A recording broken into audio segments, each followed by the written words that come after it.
I know it's completely cliche to say, but my grandmother was an amazing woman.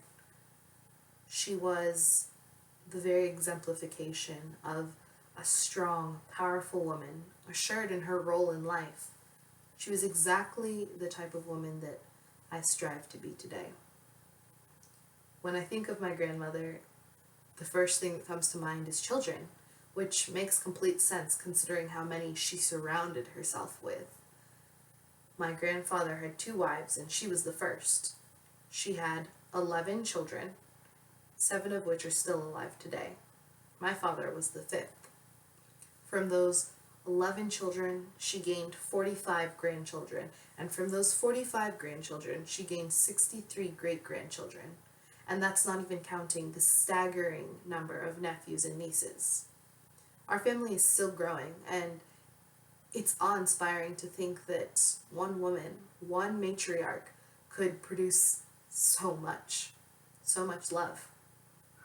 When I heard that my shosho had died, shosho is Kikuyu for grandmother, I didn't quite believe it. I stood in shock for a good 30 minutes before it sunk in. I mean, I couldn't believe it. I had just seen her a month ago. How could she be gone? How? When I finally came to terms with it, memory after memory just poured into my mind. I remembered everything about her, how involved she wanted to be. She wanted to know everything about all of her offspring. She wanted to know how we were doing in school or work. She wanted to make sure that we were going to church and that we weren't just going, we were paying attention. She wanted to know that we were listening to our parents, and she wanted to make sure that each of her children, their wives and husbands, each of her grandchildren, all of us were growing up to be well-rounded individuals. I used to go over to play with my nieces who she had flown all the way over from Kenya to take care of. She had come to a country that she had no knowledge of. She didn't even speak English, but she came to be with her nieces. Family was important to her. I remember how we used to play, and you know how children are, we always used to get into things that we weren't supposed to be doing, and she would chase us around the house with a raised slipper.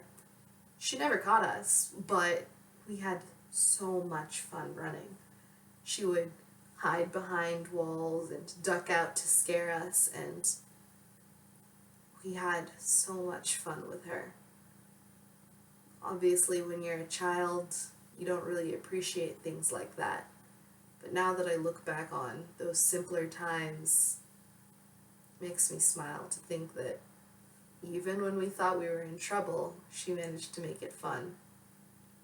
My grandmother was so many things to me. One of the things she was to me was my connection to Kenya. She managed to teach me more Swahili and Kikuyu than anyone else in my family had been able to teach me.